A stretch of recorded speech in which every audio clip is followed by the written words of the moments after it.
Okay. Yep, we're good. We're good. We're good. What up, good sir? Oh, Well, you know what? I'm just trying to make sure I hear you loud enough. Testing one, two. What? I can speak up. I Yeah, don't know if it's me. I'll speak up. that's good. That's good. So first of all, pronounce your last name for me. Omeus. It is. Sounds very African. Where does it? What is it, and where do you come from? What, what's your background? uh, I was born here, but my family hails from Haiti. So, welcome to another edition of This Is Legacy, and everybody. One of the one of the things that has been so extraordinary, I think, about social media, because I think sometimes people get so caught up in uh, the proliferation of Instagram and TikTok and these teeny little things that get to go viral. One of the things I thought was that I found to be the most dynamic was discovering talents who had literally birthed social media, who had taken the outlet and given birth to whole shows and full projects and really just expanded the diversity of the universe of media. And Roger Omeus was one of the first. Well, I feel like you were one of the first, like, pure talents that I discovered on social media. Like, wait, he's got something else. While he's doing projects, while he's got crews. And how did you get started in finding your creative voice? Well, I used to work at a photography studio in New York City, a very popular one. And through there, I met a lot of artists, and I had access to equipment. So, as a young boy, I used to write scripts or do plays, and I used to try to do a teen soap opera when I was in high school. Um, Shout out to St. Benedict's because that was one of the places that birthed my love for editing because I was able to shoot some stuff back in high school. I still have the footage and edit for the first time when I was 17 or 16. And so being at that studio and being around so many artists, it propelled me to finally take off and do something that I've always dreamed of doing, which was create my own series or movie at the time, because it was a book at first. And Elon Harris, the dearly departed Elon Harris, he inspired me to write this book. And then Patrick Ian Polk, with his first movie, Punks, inspired me to turn that book into a screenplay and then shoot it myself. Can we just take 32 seconds to talk about punks? I remember being in the theater. I remember what it felt like to just, it felt Yes, like it blew my mind. yes. I went 4 times, and each time I dragged a group of friends to see the movie. It's like, look, we are on the screen. You have to come see this with me. And Amazing. yeah, I thought I'll tell you about that later because I don't want to get lost. So, how did that young boy from Newark with family from Haiti find his queer self, and then find the capacity and the audacity to Mhm. write the story? Because the audacity, like you said, there's Elon Harris, there's Patrick Ian Polk, there's James Baldwin. There's a thing for, there's a platform, there's an outlet, there's a roadmap, if you will, for discovering your um, audacity to do it. How did you find your own capacity to write, to filmmake, to pick up the camera?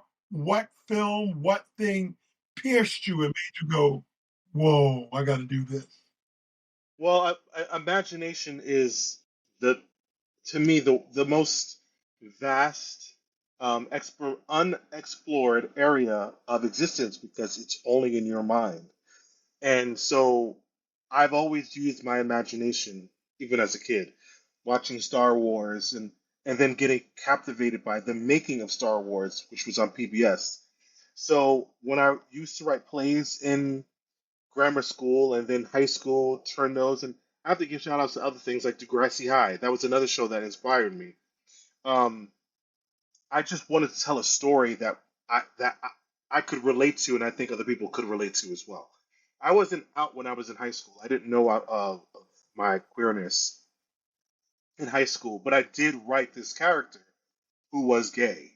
Um, and so after high school, before I got to the studio, I still wanted to tell this story, and that's when I met Elon Harris at one of his book readings, and that again, it just really made me say, I can do this because seeing a black man telling these amazing stories said I need to be able to tell a story from a Caribbean American standpoint, POV, point of view.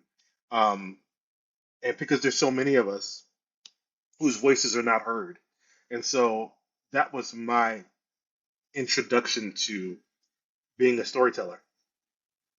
It really hurts my heart that Elin didn't live to see the dearth of creativity that he brings, because he helped to write the story, then to film it. I remember being in DC at this venue in Northeast, and I'd never seen so many people crammed into a space about around a book, and it was just really, really Yes, overwhelming to see. yes. And his books were so rich in the descriptions. It's almost like you could see the colors, the way he wrote. And I'm talking specifically about Invisible Life. Visible Life. Yeah. Um, I just was transported to the Nickel Bar, which was way before my time, and all these places that the character went through his words. I mean, what a powerful gift, your words. And I remember him painting. Was it Basil so Big, vividly? yeah, Basil, yeah, yeah, that we used to like. We used to sit around and yes, cast the movie. You know what I mean? Who would play yes, each? I mean, who would play these each yes, characters? Raymond and Basil, and it was just like it opened a portal of your brain yes. that that that you didn't know was useful. But I'm intrigued, however, by the idea of you writing a queer character when not in your own queerness uh, at all, presently at all, or and then when you met Elin, had you journeyed closer to it, or still was a creative? It was a creative mentorship. It was a Yeah. I mean, when I met him at a book reading, so I didn't like I just speak to him very briefly, but I didn't have like a connection with him in that way at all. I don't know why I wrote a queer character before I came out. I've always known I've had feelings um, for men. Even as a kid, I remember there's certain things that I gravitated to that just made me always think I'm different, and something about me, quote unquote, isn't right. That's what I used to think as a child because it's so different from what everyone else thinks. Um, Going to high school, and I don't want to say that because that's putting a bad light on St. Benedict's. And St. Benedict's was an amazing experience. Um, but seeing different types of uh, young kids, and actually, this is in the 90s. I will point out there was a guy in St. Benedict's. His name, I don't remember his last name, but his first name is Lakey. And Lakey was out in Newark, New Jersey in the 90s. He was out and proud. And seeing him, I mean, what bravery that was back at that time. And I wonder, I don't wonder, I know the youth of this age can't imagine what a world was like where being out wasn't acceptable, but it really wasn't. So to me, a person like him was a trailblazer, and he was another agent that helped me to want to create and tell these stories, even back then in high school. So tell me about that first story. Tell me about that first character. Who was he and why was he? Why? What? Well, he's the character's name is Fabian, which is the character that's in my movie Finding Me. I named him after the street in Newark, Fabian, um, Fabian Avenue or something like that. But Fabian, he Fabian is Place. I have friends who live over there. yes, yes. He is the son of a West Indian parent, um, and he struggled with his own sexuality and accepting himself. This was in the book format, and he had friends who were navigating a lot more easier in the world, yet still under the era of the 90s, where you still had to be, protective of who you were. So yeah, this character was kind of close to who I am. It's not an autobiography whatsoever, but it is inspired by my own journey um, as a young man who was uh, discovering his own self as a homosexual. And one thing I will always credit, a lot of things, but my older brother. Um, there was an instance where I went to a club. My older brother is 3 years older than me, and we have a mutual classmate in between us in terms of grade. That classmate saw me at a club and told my brother that I was at this gay club because he was at that gay club. And my brother left me a note. I'll never forget it because he left it in my bedroom. Opened the note, and he said in the note it says, "Yeah, I found out that you were at a gay club from this guy. I won't say the guy's name, and it hurts me that you felt like you couldn't tell me that you were gay." My hands were shaking when I was reading the letter. Because I was like, "Oh my gosh!" And the fact that my brother, is such a big advocate, um, and gave me such validation. Having your family or a family member validate who you are is important. Your friends become your family. That's your chosen family. The family you're born into. Sometimes it's not easy, and I still have that experience too. But to have my brother say those words to me that he was disappointed that I felt like I couldn't come to him and he had to hear from someone else, it touched my heart, and he's been a big part of my life And that's and so my journey. and that's so beautiful because I don't even I mean, he wasn't some guru who had gone off to see the rest of the world and came back evolved, but how beautiful to not leave you a note that asked you a question, but they gave you permission. You know what I mean? Because a lot of people are like, Right. are you, are you, are you? And you're like, because it becomes, why do you want to know? Versus, I Right. know you are, I love you, which is kind of, Right. meet me here, let's keep going. Right. Right. So that's Absolutely. that's beautiful in you indeed. And as a man from a family of 6 boys, and half of us are gay. That's great. But I remember our respective coming out conversations because we lived 3 different lives, and then one day when we were all teenagers, we had one of those come to Jesus, come together moments where we had the conversations. So Yeah. tell me about because I met you or your work in Finding Me when it became visualized, but to know that it was a book before that, what was it about you and the characters in Finding Me that made you? Because I think for us, as a writer myself, I know that I was writing Jaded, my first novel, as a motion picture. I could see it in my head as I wrote, I could see it. I had no way whatsoever to fathom, and I'm a TV producer, how to get those words off of the page and onto a script and then made into a motion picture. What happened for you that made it when did it peel off the page? And then did you talk about, these eras in time? What was it like doing that, doing that work and casting something like that in a world that was still finding its way? Yeah. This is back in 2006, and again, because of where I worked, things were a bit more possible for me. It wasn't before. It was just too expensive to do anything like that. So when I had access to equipment, okay. Right. Oh, keep going. Okay. Yeah, so start Um, again for me, just because I'm yeah, not sure. Okay. Um, so this is in 2006. Just came over me to like, you need to change this book into a film. Again, I had the Patrick Ian Polk. with punks, and he had just done Noah's Ark.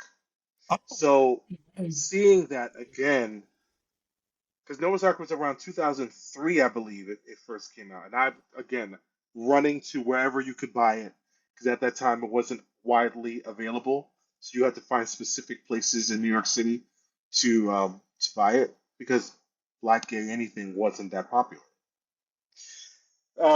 So changing it from a book to a screenplay was a challenge for me because I've never written a screenplay before.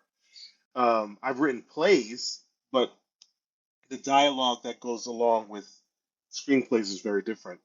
Um, but in a way, I've always been directing, like my cousin was saying, even when we were kids and we were playing, I would be the one who says, "No, you should go here. You should do this." And I didn't know I was doing that, so. But I I just knew visually we've never seen a Caribbean American queer black character go through a journey like this in a urban setting like the Northeast. Um, and I just wanted to not so much I wanted to be the first, but I wanted to be one of the people who told that story.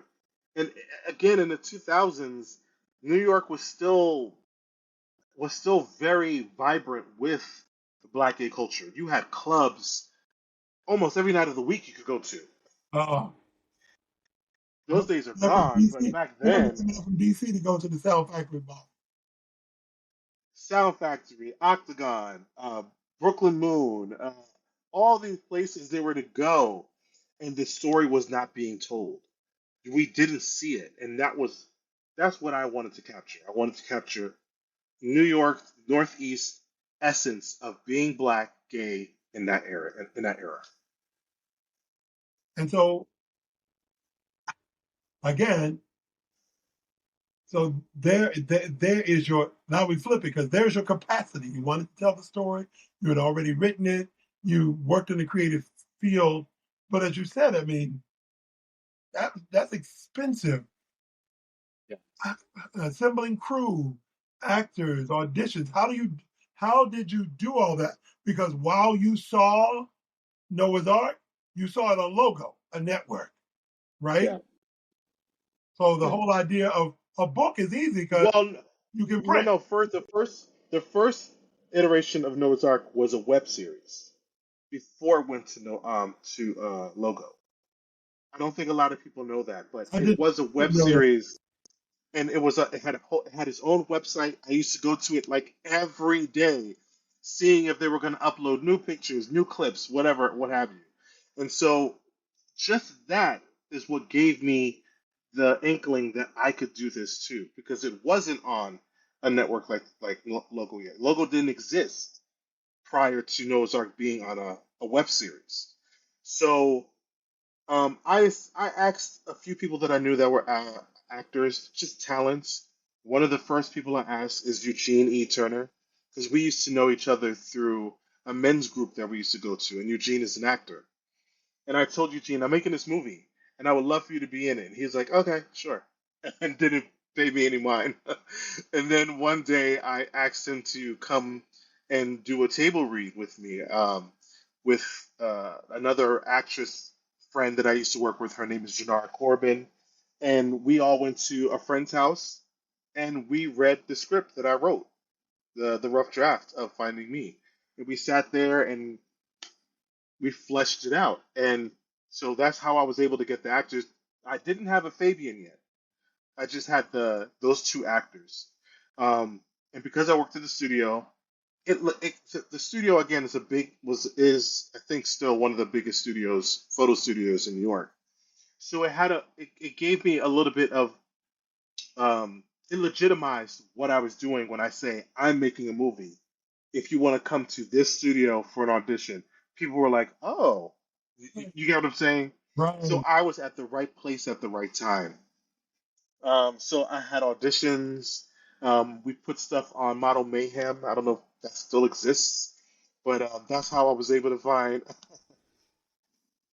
way back. Oh, That's how I was able to find Ray Martell Moore, who ended up playing Fabian. And the funny thing about that is when I reached out to him because I saw his picture in his ad, who I was really speaking to was his mother, not him. And I told in the description I'm saying it's a gay role, blah blah blah, cha cha cha. And the response was, okay, I'll do it. And it was his mother who was saying, I think Ray, you'll be perfect for this part. So I thought I was speaking to Ray this whole time. I was really speaking to his mom. And he came in, and when he came to read, I had butterflies in my belly because I saw the character come to life. He didn't visually look like what I thought Fabian should look like, which is a brown skinned, more Caribbean looking person like myself. But Ray had the essence of the innocence of who this character was. So once I had the cast, we did a big photo shoot, and I had, you know, I got my hands on a video camera through one of the rental houses that the studio worked with, and I started filming it myself, not knowing what I was doing, Wow. just just going ahead and doing it. So when you see a lot of the mistakes in that movie, know that it's because it was our first time. Definitely mine. But then what was so powerful about it, right? Wasn't just like you said, seeing these stories and seeing these versions of myself, and not as a Caribbean American, but as a black gay man, and seeing it in, like you said, in a real environment. That was always the backdrop, even in writing, of the struggle within the community because you lived in the South or you lived in other places, and seeing it in an urban environment changed the whole texture of the character's life because it gave the character a whole life. Absolutely. And so even the little things that that you probably call mistakes played a role in some sort of cinema verite, some sort of gritty something that just made it all urban and work. Not some of that stuff that directors shoot 5 times to get right. You know what I mean? From Right. the ground up, and those things that Yeah. look like accidental pans that were planned. Right. So how do you then decide what to do next? You just know that it's going to go online. Do you think? Are you how do you know what to do next? You thinking his punks over here and his online? Is it DVD? What do you know to do next? Well, it wasn't me. I didn't know what to do next. My best friend, Santea P. Briggs, I mean, she's been my friend forever. She was the one who believed in this project along with me, and she was the one who was looking for festivals for us to submit the film to. So the first festival we submitted was in DC for Black Gay Pride, and that was the first time anyone has seen the movie. Um, and we got a great response. It was like, oh, they connect to the material. Yes, great. Thank God. It wasn't just in my head this whole Right, time. right, right. Um, and so the next festival we did was, and this is again all Santea. She's submitting the film, the trailer, and all this other stuff. Was to Q Fest in Philadelphia. And so when we submitted it, we had they they accepted it, which I didn't know that was going to happen. And so it screened one beautiful night in Philadelphia. The road to that night was very interesting because it was a Sunday night, but we went down to Philadelphia Friday night, and we were there because we had to be there Saturday for some kind of cocktail hours with all the filmmakers and stuff like that. And then Sunday was the big thing. So we had the screening. My family was there. Some of my family members were there, which scared me because it's like you're exposing yourself to the world. People, as much as I will say it's not autobiographical, they'll think it's about me. Um, and it was a mixed crowd of people, men, women, and to hear during the Q&A women say I identify with Fabian was the best thing I could ever hear because in my mind I didn't know I would be able it would relate, it would transcend to past, a male's gender. I thought it would be kind of a story that only we would understand, and the fact that it became a universal story meant the world to me. Um, and so the next day before I left Philadelphia, the people that ran the Q Fest called TLA. reached out to me, or reached out to us, and wanted to meet with us and talk about doing a distribution deal for the film. Something I never heard of. I didn't know anything about that. I didn't know what that was. So we went to the office and they told us that they would love to put it on DVD, and sell it nationwide. And I was floored, completely floored. We all were, because we were like, "What? From our first project?" So that was how it all began, and I will always be thankful to Ray Murray, who used to be the owner. He used to run CLA, and how he saw something in my film. Right? But you also had to give him something to see, right? Because that's what's just Very true. beautiful. Because, you know, a lot of times we talk about wanting to see ourselves, which is hard. We don't always want to be ourselves, Right. right? And as you Right. said,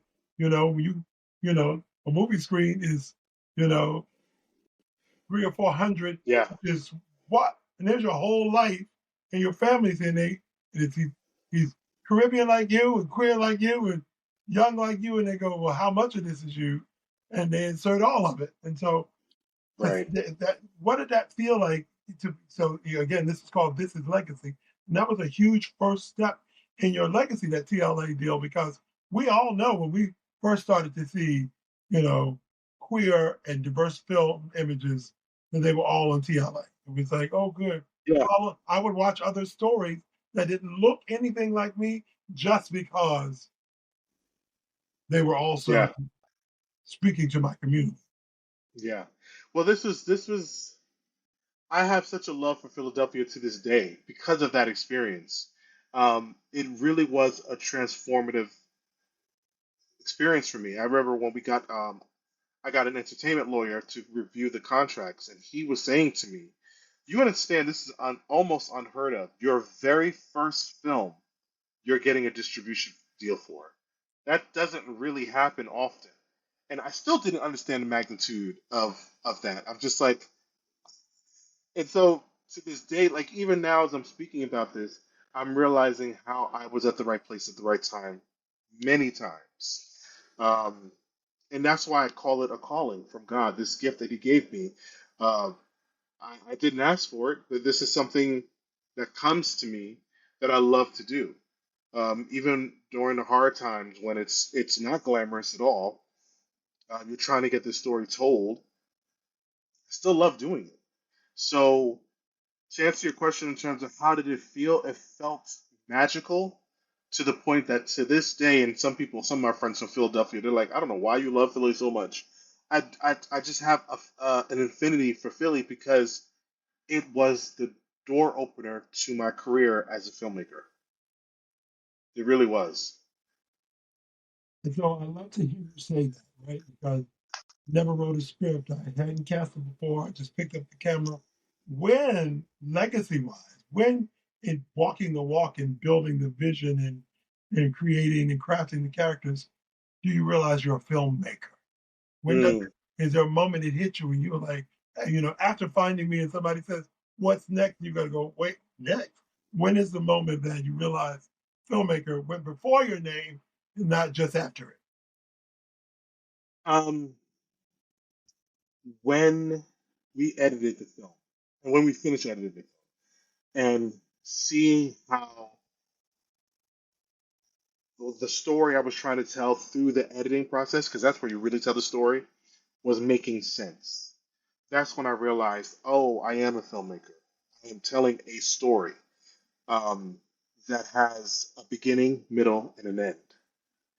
And that's very important because you may have a vision of something, but not everyone knows how to execute it. And it's not often that you can do it by yourself. I didn't do it by myself. I had people around me. I had the scientific. I had the cast. I had an editor. I had TLA. All of these ingredients is what made it happen. I am an instrument in what the story, how it unfolded, but it could not have been done by myself. It just couldn't. But what I did learn is watching the editor, watching Santea, looking how TLA works, so that I could learn Okay. at some point how to do it.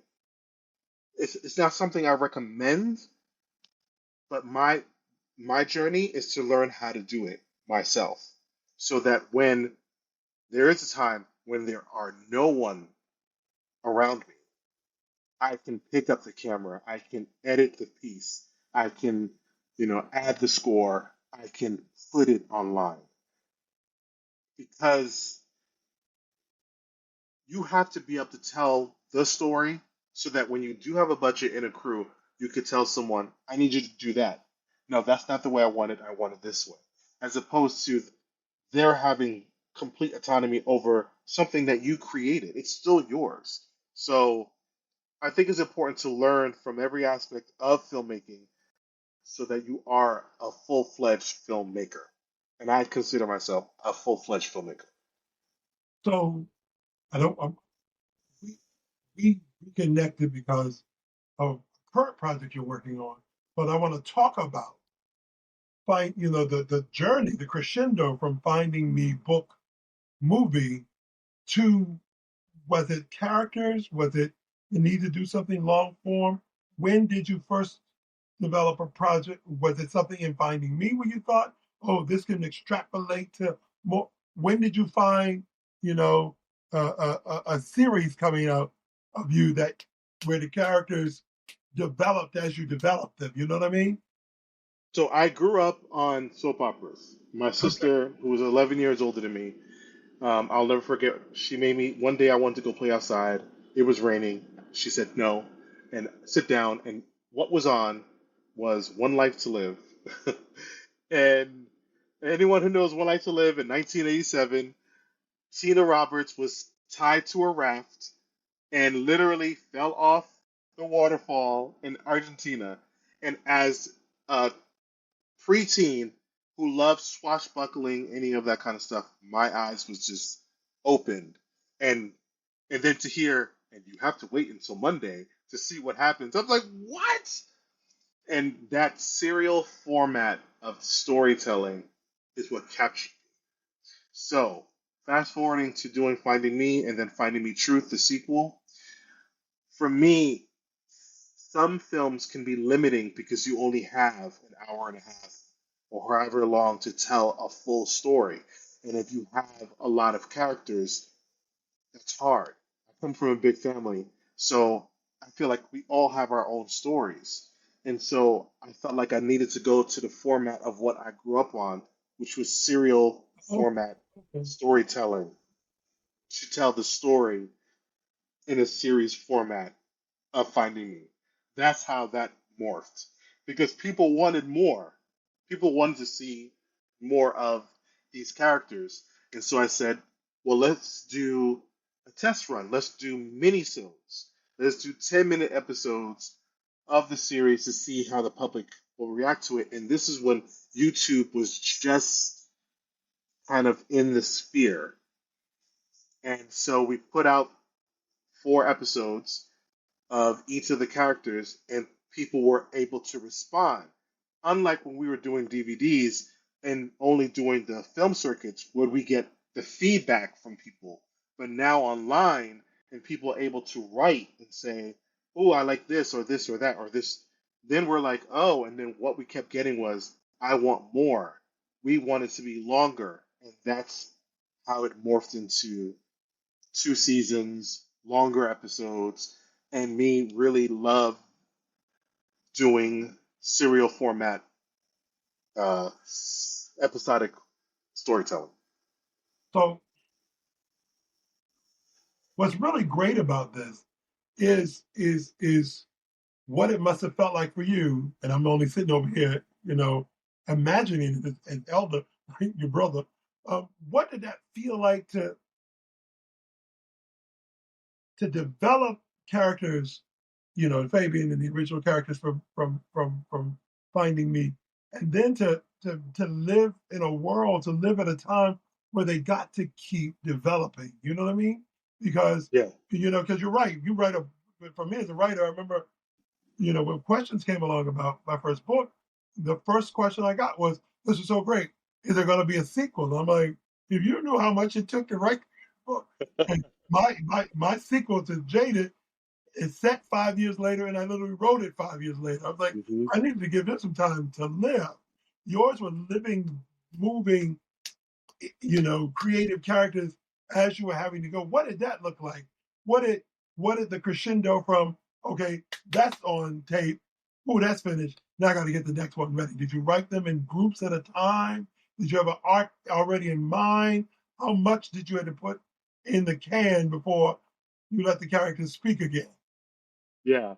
So from the first film, Finding Me, it got picked up for distribution in 2008, and literally, I said I need to make a sequel right after it. We did the premiere, and so in 2009, I started writing the sequel. 2010, we started filming. 2011, we get worldwide distribution now for DVD. And knowing that and seeing because we had it in the theater in Philadelphia, seeing the line that formed for people to come to see this film, something said that means people really want to see in this story. We shouldn't end it. No, we don't have an idea yet. We don't know in terms of it being on television or something, but we need to keep moving while the iron is hot. We need to strike while the iron is hot. And so right after that, I just started doing writing this the series. But like I said, it was a test form. We called it minisodes, telling little stories about each of the characters, and they're like standalone stories. And then once the feedback came in through the comments, we were getting comments from people as far as South Africa. I'm like, I didn't even know you guys knew we existed in South Africa, in Ghana, and people saying, I feel like you've told my story, or you've touched me, or you've inspired me, or you've helped me. Those are the comments that keeps me continuously trying to tell stories, because I know there's someone out there like me that feels like I'm not being heard, my story's not being heard, or I love the romance between these two men. I wish I had that. It's about inspiration. So I just kept trying to tell stories to inspire people. And so, I've branched off. I've done a heterosexual story called James and Danielle. I've done a crime story called Restitution. And I've done Talks with Myself, which is the literal spin off of Finding Me. It's all in the same universe. It's all in the Finding Me universe. All these characters from all those shows that I just named are all from Finding Me. Um, but it allowed me to tap into different um, genres of storytelling. So the crime drama, the love story, because Love Jones is my favorite movie of all time. And I've always been chasing that movie, whether it be through two gay men or a man and a woman, just that love. Um, so, yeah, I feel like I went on a tangent, but No, yes, that I hope I answered your question. did it absolutely, because I think that what you birthed, when you talked about um, timing, because you said it wasn't just me, it was the creators, it was the actors, it was the people up for market, it was TLA, but it was you, and I get that from a very kind of vehicle kind of space. Because if you had not given birth to the world of Finding Me and Fabian, none of all of these things would have been able to be birthed. And so all the people under your wing, all of the technical people, all the creative people, all the marketing people, all the actors would have never had the moment that they had, because you said yes. So when you think about, as a present day creative, right? Um, what talk of myself is in its sixth season. How do you how do you build on an ongoing thing? When do you know something's breaking off of it? When like you said, the crime drama, the da da da, and then ultimately this series that's gone you know, almost 10 years. How do you know when something else needs wings? It's really the audience again. Okay. Um, other series when I released because everything was on my online network called OmePro TV, OmePro TV.co. All of the series were on there, but at some point, it's a no one knows of that platform, so I had to release something on YouTube. So I eventually released the first three seasons of Talks with Myself, the full series of James and Danielle, and Restitution. And seeing how everybody gravitated towards Talks with Myself is what made me go, okay, I need to tend to this because it's still, and I think I take for granted because I live my life and I know my friends and the people around me, but it's still a story that's underrepresented. What I often hear is, and this is from women too, the fact that we have masculine presenting men that are homosexual and Not telling being their stories with sexual. intimacy, right? Telling their stories with, seeing their stories played out with intimacy, brotherly love, complexity. I take that for granted that it's not seen. And so I think that's why Talks with Myself has continued for 6 seasons because people are like, wow, look at how these characters, these people are so relatable. It's not this fantastic, you know, everyone's in beautiful costumes and beautiful locations and stuff like that. It's grounded. And I hate talking like I'm bigging myself up because I'm really not. These are the comments that I get. That's the beauty of being able to create a world that's so visceral, that's so real, that you can create it and enjoy it, if you will. You can see it, like you were talking about the editing process and watching it come together because you aren't, you aren't the actor, you aren't the pieces and the parts that are off the paper, even though you wrote the paper. You know what I mean? You did the work. And so Right. I imagine because I've read my own books and cried because it's like I can, it's like building it was laborious. It's like mama cooking Thanksgiving dinner and then she Right. it's like, no, baby, I'll be all Yes. right. Yeah, I done smelled this so much, I ain't hungry no more. Right. And then Right. you eat the plate the next day, like, oh, this was good. So Yes. I think it's absolutely beautiful. And I was actually trying to remember if I saw the first Finding Me in DC because of Pride or something. And I think it was Philly because at the time I lived in New Brunswick, and my creative social life would be to drive to Philly, and I was like, what is this? So because I was living here in New York when Punks came out. We had to, Hmm. the theater on 23rd, Quad. Quad. Yeah. And then here I Yes. was in Philly, like, oh my God, the brothers are doing it. And, for me, who was working at BET, I had worked at BET now, creatively doing my own thing. It was wonderful to almost feel like I lived long enough to have little brothers and sons because it's like, look at this, because you, Elin Harris and James Earl Hardy were right here with me because I found them around the same time. So I remember Yeah. walking with them, and it's something almost like they spoke with each other because you go, I'll go, you go, I'll go. So I Yeah. almost felt like for a few years I was not without one of their books in my Right. hand, and Right. that's what it felt like to see Finding Me, become serious because you meet somebody and it's like, all right, well, I got to spend some money to support your platform if I want to see this. I'm watching cable and stuff on there, I'm paying for it. I don't even want to see it. Right. But, Right. but I don't remember where or how we met. I just remember like I can't I remember was like, either. I really that's can't. him. That's the dude that did Finding Me. How? And everybody's like, well, you know everybody. I was like, I don't, and I don't know how where we met, but I remember being Don't just either. softly in awe because I was like, I remember BT uh, put Finding Me the movie as um, the 5 must see gay black films. And that, I was like, BET recognized us? Wow.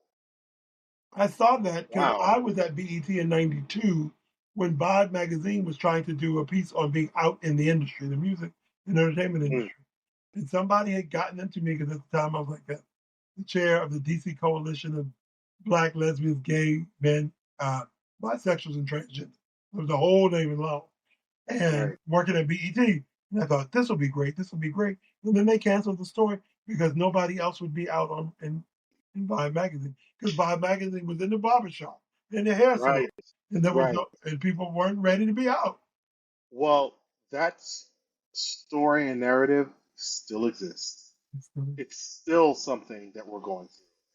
We, as a black community, we have a lot of work to do. Um, I can't give too much away because it's gonna play out in this season, but I just got a real aha moment for people in our community that they say they're allies, but I've realized they're not allies, they're tolerant. And it's gonna be a focus in the story because it's necessary to talk about. We think we meet allies, and I think in their mind they think they are allies, but really they're just tolerant. And how does that make a person feel? They don't realize how they're making a person feel because you're tolerating me as opposed to accepting who I am, my existence. That's a heavy pill to swallow. And it could land. And I don't know where you go, and I'm excited to see it, but I know what it lives like to have somebody, you know, loudly and proudly pick up the banner of ally because they're like, I'm friends with you, I'm friends with Roger, blah, blah, blah, I'm an ally. And Right, then they say something as stupid as don't do too much, and you're like, who are you talking to? You right, know? And it's like, it's like, you know, if I bring my boyfriend to Thanksgiving, we're gonna make out on the table. What do you think is happening here? right, And they say right. something, you go, wow, you really were, as you said, tolerating me when I thought you might walk, you might be in my wedding party. Exactly, exactly. It's disheartening. I mean, There's a this is word. something I literally discovered this week, and I'm like, wow, this kind of hurts. But that's the work that we have to do, and I call it kitchen table talk in the sense that our community really needs to talk, um, have a summit of something where we can voice how we feel, and you need to be able to open your ears and your eyes as to what's going on. So 2025, y'all has been a revolutionary and a revelatory season for me because Roger and I reconnected. Because Roger's like, "Hey, I need a place where I could shoot a scene for the couple," and I was like, I think you called originally just scouting, and I was like, "You use my place because it's my place." I was like, I Right, can't improve.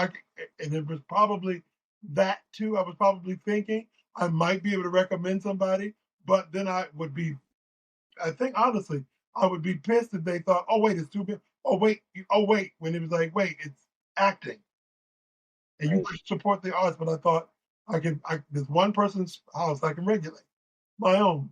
right. And then a month later, he's like, "Would you be interested in being in a couple of episodes?" And I was like, I mean, yes. And I will tell you this: what I thought was Pastor Taylor was going to talk to the guys, and I was like, and you were like, "So meet Pastor Grant." And I was like, "I'm sorry, what?" I'm sorry, who? A whole So character. a whole character. I don't want to get nothing to it. But what was that? What is that creative process for you like as it relates to extrapolate and expanding and watching things branch as they're branching, but you're writing the branch. You know what I mean? It's like Yeah. as you type, the branch is breaking off. What's that like for you? Well, for me, in terms of so the series deals with mental health in a big way because In a of big way. stuff that happens to the main character. He was sexually assaulted, um, and has had a ripple effect with him and the other characters around him. So he's been seeing therapy, or he's been in therapy, I should say, and it's a black therapist, and I think that's kind of important because contextually, it's we need to be able to speak to someone. Not you can have anybody you need that can hear what you need done. But for me, I wanted it to be a black man as a therapist, and the actor who plays therapist is Christopher D. Weaver, and he is a clinician in real life. Um, but another character in the series, which is in the more darker side, has his own journey. And so when I met, not met, when we went to your house and we were filming at your house, I said to myself, wait, this would be the perfect opportunity to show a different form of therapy. You can go the route of a therapist, but there's also the faith route. And I wanted to show both avenues to the audience to say, if you can't get this, you can seek it somewhere else, counseling in some way. Um, and so your character is what I won't give too much away. I want people to be able to watch it. He is a very unique pastor, and you play him very well. It's impressive. Very, very well. I know you said before, I'm not an actor. I was like, you are now. He was like, but you was like, but you've acted before. I was like, no, this your first thing. Yep.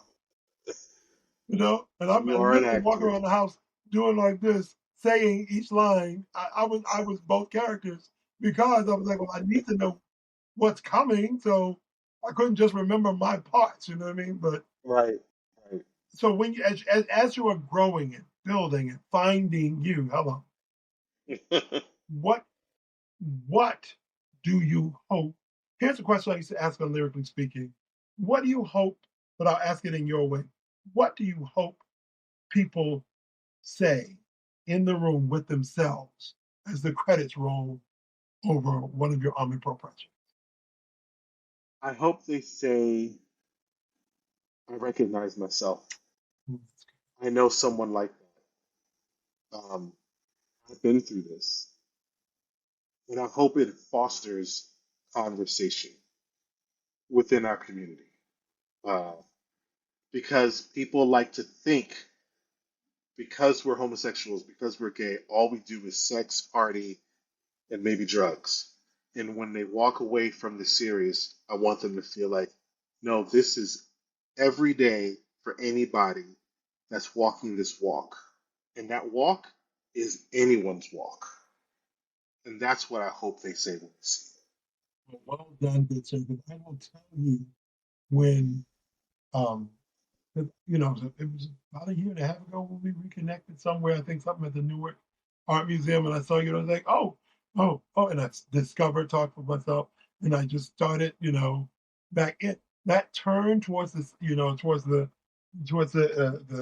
sexual abuse is a thing that we never talk about. People it. get pulled into those worlds on a social, I'm getting on Grinder. I'm going over to Brooklyn. You look cute. We gonna kick it. And you some petite little thing who goes in on Friday night and doesn't get released till Sunday and gets used with somebody on Tina until they get tired of themselves. And nobody talks about it because like you said, the belief is it's all men and sex and drugs. And it's like, I wanted to go do a hookup that's no different than that white girl at the bar. But it shouldn't have Right. cost me my life and my weekend.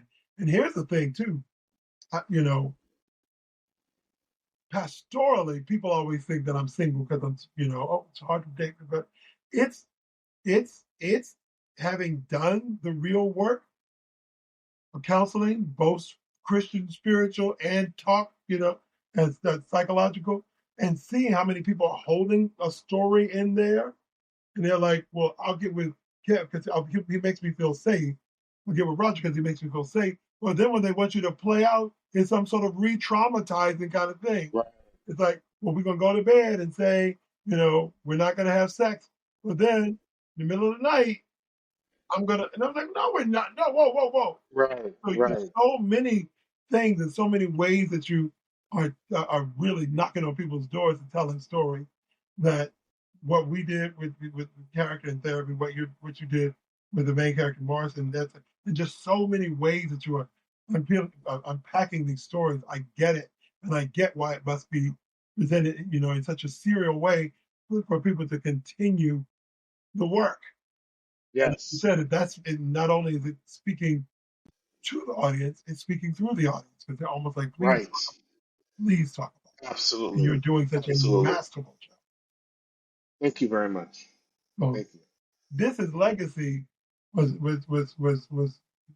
conceived for these kinds of conversations. Not, yes, I've had the opportunity, the Tina Turners, the Natalie Coles, the giants, in places in their career. There's so many people that people don't know by face, don't know by story, who have giant stories. And while we were shooting, I was like, I need to have you on because I remember standing in that line of film. Thank you so much for having me. I really do. Really, really appreciate this and the work that you do. Honest to goodness. I appreciate you.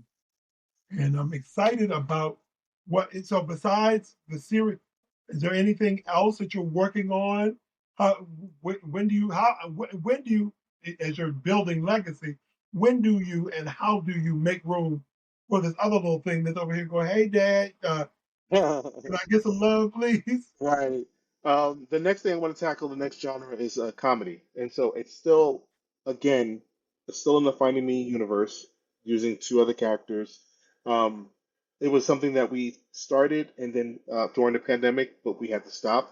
And I'm picking it back up again. So when we're on hiatus with Talks to Myself, when we're finished with the season 6, I plan on doing a short series, a mini series of a comedy. But it's a comedy drama, but it's more comedy.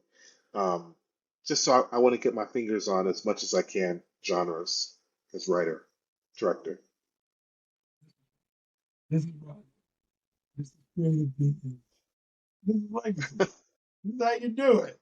Sometimes you got to just do it. I'm so thankful that you told that story about I think you just typified it in one piece of the story about seeing the making of Star Wars, right? I think it was probably on HBO because It's my that life. is when you see all of those people working behind the scenes and go, oh, Changed my life. It really did.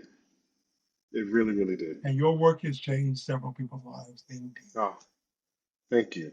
Thank you, King. I appreciate you. Ladies and gentlemen, this is Thank Legacy. This is Roger. This is what genius sounds like. Boom. So I'm just gonna hit stop.